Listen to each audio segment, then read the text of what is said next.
Imagine for a moment, just think about a world where nothing could be repaired. Cars would just become scrap metal the second a part failed. Factories, they'd grind to a permanent halt. Vital machinery, hospital equipment, power grids, they just stop working. It sounds, well, maybe a bit dramatic, but it really highlights something foundational. Spare parts. These aren't just like nuts and bolts. They're the invisible gears keeping everything humming. Today, we're taking a deep dive into this absolutely critical sector, the global spare parts manufacturing market. And this isn't just us talking theory. Our insights, they come straight from comprehensive, data-driven market research. It gives you a real shortcut to understanding this vital global industry. Our mission here is really to uncover its current scale, which is astonishing, frankly, and then predict where it's headed, say, over the next decade or so, and crucially, identify the forces driving its growth. By the end of this, you'll gain a really clear picture, I think, of this foundational economic engine. It underpins so much. Okay, let's unpack this then. We're talking about a truly massive market, often hidden in plain sight, right? In 2021, the global spare parts manufacturing market generated, well, an astounding $425.202 billion in revenue. Just to give you some perspective on that, that's more than the entire GDP of some countries, or like the annual revenue of a tech giant like Apple. It's huge. It really underscores how indispensable this is, even if we don't always see it. But it gets even bigger. This market isn't just large, it's growing consistently. Forecasts show revenue rising to $527.75 billion by 2025, and then reaching a, well, truly staggering $813.007 billion by 2033. Yeah, and what's fascinating here is just how consistently strong that growth is projected to be globally. Hmm. Those numbers translate to a solid compound annual growth rate, a CAGR, of 5.55%. That's from 2021 all the way through to 2033. And, that consistent growth isn't just some statistical quirk. It signals a real shift, I think, towards valuing longevity, efficiency, businesses, maybe even consumers, investing and maintaining what they have. Rather than just constant replacement, this market is absolutely critical for maintenance, for repair ecosystems worldwide. It fuels everything from keeping huge industrial machines running to, everyday car repairs. It ensures productivity, resilience. Okay, so those are the big global numbers. Impressive. But let's zoom in a bit. How does this growth actually look on the ground across different continents? Because the story, well, it changes quite a bit region by region. That's where it gets really interesting. Let's start with North America. The market there grew from about $94 billion in 2021, and it's projected to hit almost $176 billion by 2033. That's a CAGR of 5.349%. Pretty solid. And within North America, yeah, the U.S., as you'd probably guess, is the heavyweight. Started at $75.3 billion in 2021, forecast to reach over $137 billion by 2033. That specific CAGR is about 5.1%. But it's interesting, you see quite different growth rates even within the region. Canada, for instance, has a noticeably higher CAGR, almost 6.9%, growing from around $12.5 billion to nearly $28 billion. Mexico, on the other hand, shows a CAGR closer to 4.7%, moving from roughly $6 billion to almost $11 billion. So why do you think Canada might be outpacing its neighbors here in this specific sector? That's a great question. It likely points to some specific dynamics. Canada's stronger growth, well, it could be driven by a few things. Maybe significant investment in resource extraction, mining, oil and gas. Those sectors are heavy on machinery, and they need a constant supply of parts for maintenance. Or perhaps it reflects a more established, maybe more integrated supply chain for parts compared to Mexico. Could even be different approaches to managing industrial assets, prioritizing longevity more aggressively. Interesting points. Okay, so from North America, let's pivot over to Europe, a region with obviously a long industrial history. How does the spare parts market look there? Similar drivers, different. Europe presents another really substantial market, growing from around $114 billion in 2021 to a projected $216 billion by 2033. The CAGR there is about 5.45%.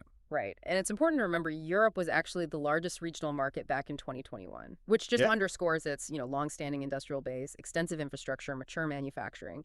The sheer volume of existing machinery there creates this constant high demand for maintenance. And looking across Europe, we see pretty strong, fairly uniform growth in many key countries. Germany, the UK, Italy, Russia, Spain, Sweden. They're all seeing KGRs mostly in that 5.5% to 6.3% range. Germany, for example, nearly doubles, from about $20.5 billion to nearly $40 billion, CGR 5.7%. The UK, similar story, $15.7 billion up to over $31 billion, CGR almost 6%. So it indicates this broad-based commitment to industrial maintenance across the continent, maybe reflecting an older industrial base needing more consistent upkeep. Possibly. But what's quite a contrast, as you hinted, is that rest of Europe category. It shows a remarkably low CAGR, only 0.447%, projecting to only about $5.4 billion by 2033. Almost stagnant growth. That suggests a market that's either, well, highly saturated maybe, few new growth opportunities, or perhaps facing specific economic headwinds limiting expansion and therefore demand for parts. Yeah. For companies looking to expand, well, that's an area to approach carefully, or look for very specific niches. Right. Now, let's shift gears again. Asia Pacific, this is the region everyone's watching. It's not just the fastest growing, it's actually forecast to become the largest market by 2033, increasing from roughly $137 billion in 2021 to an impressive $277 billion. That's a robust CGR of over 6%. And the primary drivers there, undeniably China and India. China shows a CAGR of 6.6%, growing from about $38 billion to over $82 billion. And India is right there. Slightly higher, CAGR even, 6.63%, moving from $29.5 billion to nearly $64 billion. What's really fascinating is just the sheer scale and the speed of growth in those two giants. It directly mirrors massive industrialization, rapid urbanization, huge infrastructure projects. I mean, more factories, more vehicles, more everything. It just skyrockets the need for maintenance and parts. It's fundamental demand. Japan also makes a big contribution, growing from $20 billion to over $41 billion, CGR over 6%, and Australia shows solid growth too, around 6% CGR. Though similar to Europe, that rest of APAC's category is a bit slower, reaching about $7 million by 2033 with a CAGR around 3.7%. Again, localized variations. Okay, moving south now, South America. We see its market growing from about $40 billion in 2021 to a projected $79 billion by 2033. That's a healthy CGR of 5.7%. Brazil is the clear leader in the region here, growing from $17.3 billion to over $33 billion, CAGR about 5.6%. This is likely fueled by its diverse industrial base, big agricultural sector, role as a major commodity producer, all need lots of machinery. But keep an eye on Argentina and Colombia, too. They're particularly strong performers. Both have CAGRs above 6%, reaching $16.4 billion and $11.4 billion, respectively, suggests maybe specific sectors in those economies are really driving accelerated demand. Next up, the Middle East. This region shows pretty consistent growth, rising from $25 billion in 2021 to almost $49 billion by 2033.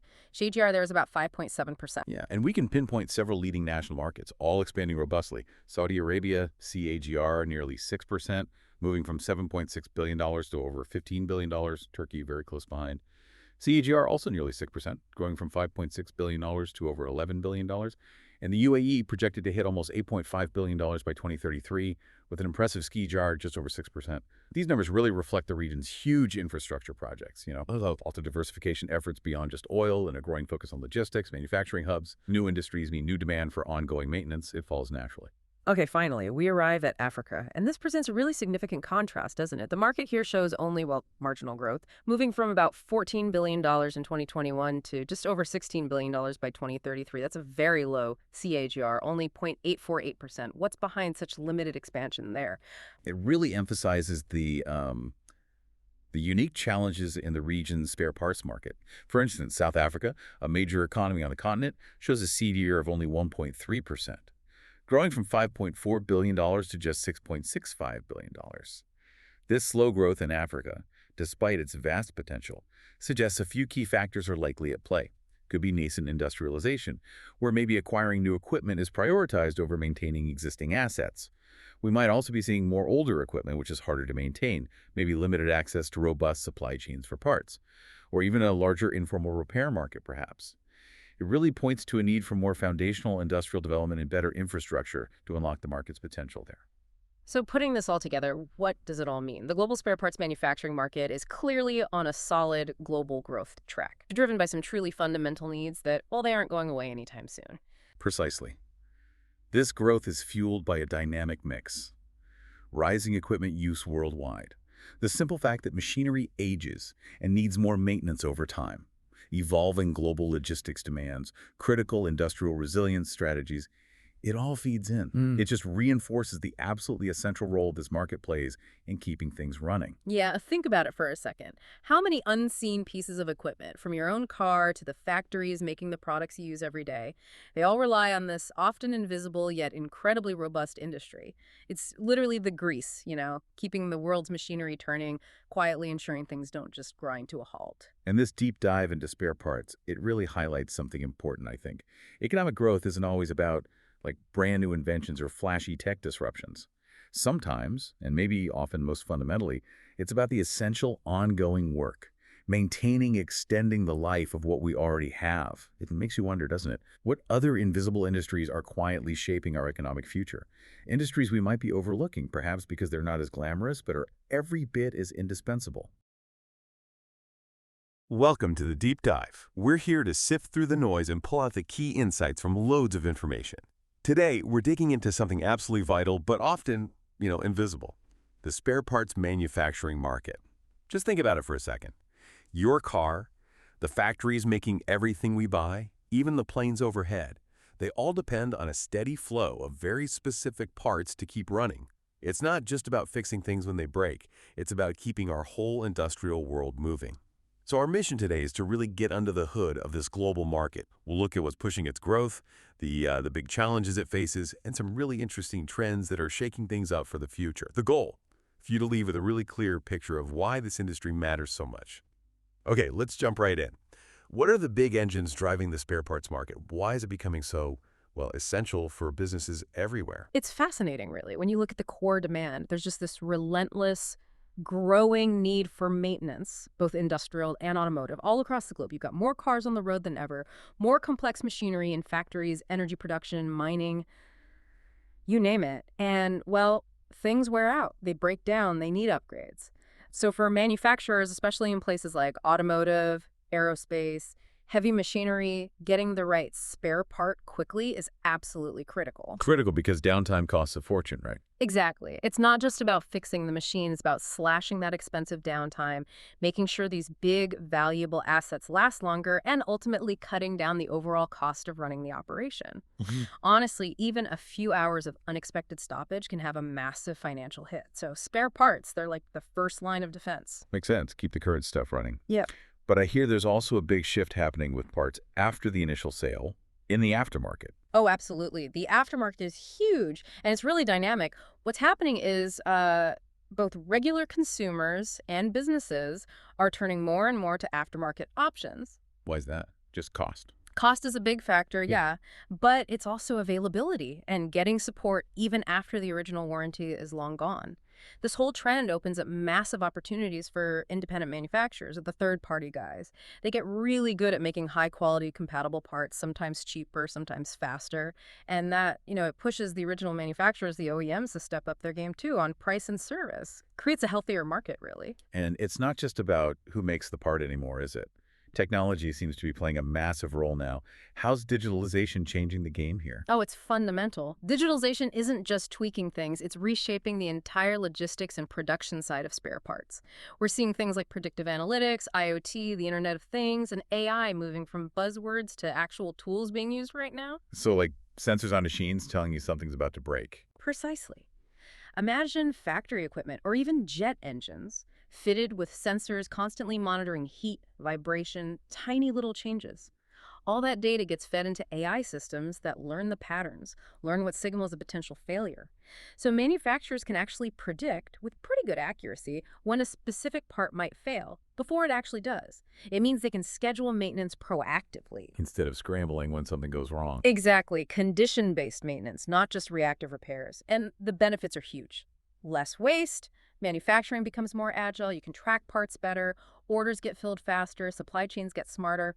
It's all about meeting what customers expect now with a level of precision we just couldn't achieve before. Okay, so there's clearly a lot of momentum, a lot driving growth. But like any industry, it can't be all rosy. There must be challenges, headwinds that manufacturers are facing. What are some of the big ones holding things back, or at least making it difficult? You're right, it's definitely not without its hurdles. One of the biggest and most persistent is the fluctuation in raw material prices. Think about core materials, steel, aluminum, certain plastics. Their prices on the global market can be incredibly volatile. Yeah, up one month, down the next. Exactly. And for a parts manufacturer, especially a smaller one, that makes it incredibly tough to keep profit margins stable or even just offer reliable pricing to customers. How do you plan production or bid on a long-term contract when the cost of your main input could jump significantly? It really disrupts planning and adds a layer of risk to the supply chain. Beyond just the cost of the stuff itself, what about the designs? Intellectual property sounds like it could be a minefield. It really can be. Many original equipment manufacturers, the OEMs, hold very tight control over their designs. Patents, copyrights. They protect them fiercely. So for a third-party company wanting to make a compatible part, it can be legally very difficult, sometimes impossible to reverse engineer or replicate that part without getting into trouble. And then there are regulations too. Oh, definitely. Especially in sectors where precision and safety are paramount. Think aerospace, medical devices. The regulations are incredibly strict. Getting the necessary certifications can take years, cost millions. It's a huge barrier to entry for new companies or smaller players. Limits competition, which can impact availability and price sometimes. And layered on top of all that is just the sheer complexity of getting things from A to B globally. Our supply chain seems so stretched. That's a massive ongoing challenge. Spare parts often need materials or components that come from all over the world, multiple countries, complex logistics networks, and that introduces all sorts of risks. Geopolitical stuff like trade disputes can pop up suddenly, natural disasters, even just, ports getting backed up or a shortage of shipping containers. Things we've seen a lot of recently. Exactly. And all of that impacts lead times. Parts take longer to arrive, costs go up for everyone, and ultimately, the customer isn't happy. It's particularly tough for parts that are highly customized or needed in small numbers. One delay can hold up an entire production line or ground a fleet. Okay, so those are some significant headwinds. Thinking about the future then, what does this all mean for tomorrow? Let's talk about the exciting stuff, the trends that are really set to redefine spare parts manufacturing. What's on the horizon?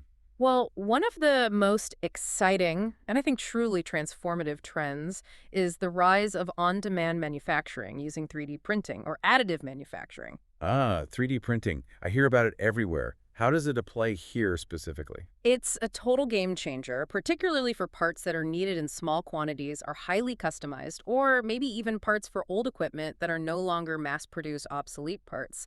Think about, say, the aerospace sector needing a unique bracket for an older plane, or someone restoring a vintage car needing one specific engine component that hasn't been made in decades. Right, you can't just order those off the shelf. Exactly. But with 3D printing, you can potentially print that part directly from a digital file when you need it, maybe even right where you need it. This drastically cuts down on needing huge warehouses full of inventory.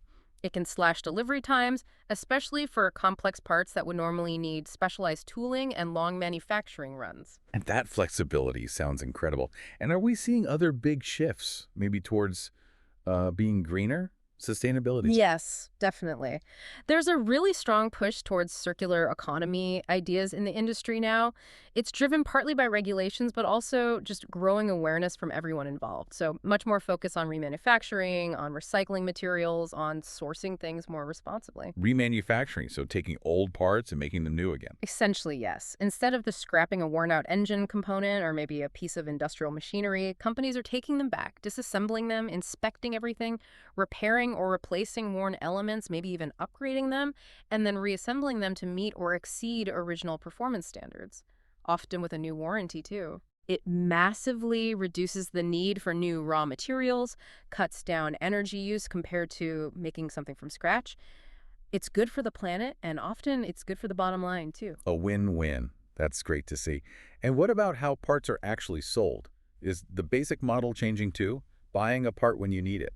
That's changing fundamentally, too. We're seeing a big move towards subscription models and something called servitization. Servitization. Yeah, basically, instead of just selling you a machine and then selling you parts when it breaks, OEMs are starting to bundle the parts into longer-term service contracts or maintenance plans. Sometimes it's like a subscription. Think of it as selling guaranteed uptime or performance rather than just selling a physical product and then parts later. So the manufacturer takes more responsibility for keeping the machine running. Exactly. For the manufacturer, it means predictable, steady revenue. For the customer, it means predictable costs, ongoing support, and easier access to the parts they need, often before they even know they need them because of that predictive tech we talked about. It really shifts the whole relationship from just selling a thing to providing an ongoing service where the spare part is just one piece of that bigger value package. This has been incredibly insightful. What a fascinating look into the spare parts manufacturing market. It's really clear this whole sector is changing fast. You've got this rising demand, amazing new technologies coming in, and this growing focus on sustainability and new service models, from the digital tools changing how parts are tracked and delivered to completely different ways of doing business like subscriptions. It really feels like this industry is building the foundation for more resilient, more efficient industries worldwide. So as we wrap up, Here's something for you to chew on. We live in this incredibly connected world, always pushing for more efficiency, right? How is that going to keep challenging the idea of getting critical parts delivered just in time? And maybe more importantly, what kinds of creative solutions, maybe even decentralized ones, could pop up to make sure the right part is always available, exactly when needed, even for really obscure or old systems in this complex world we're building? Something to think about.